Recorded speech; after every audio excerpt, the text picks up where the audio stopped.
guys, so today it's another vlog, and today's vlog guys, I'm gonna show you how to transfer your photos or video from your camera to your mobile phone, especially iPhone 15 or iPad, yeah, with the USB-C.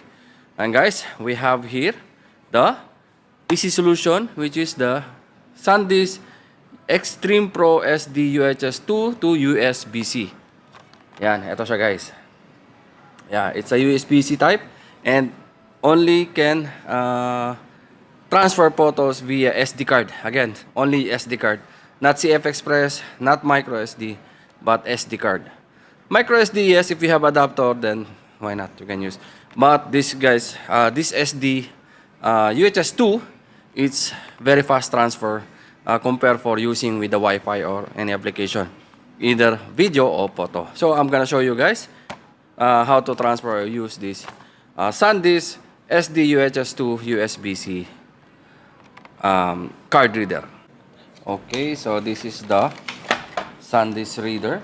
This is the SD UHS II.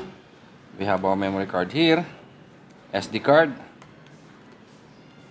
plug, and okay, sorry. So open your folder.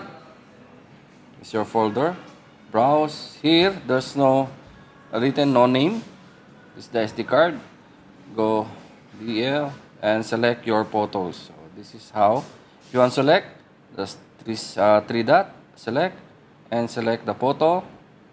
Click and save images.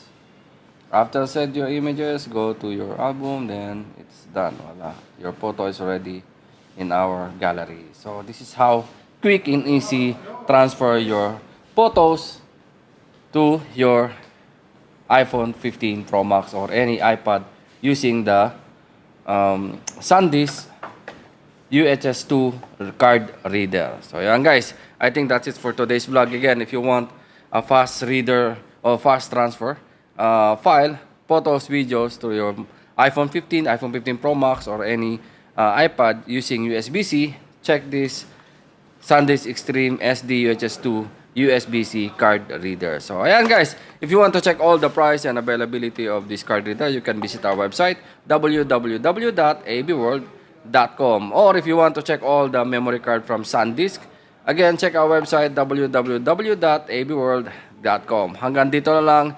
Thank you kay Mosen and mabuhay.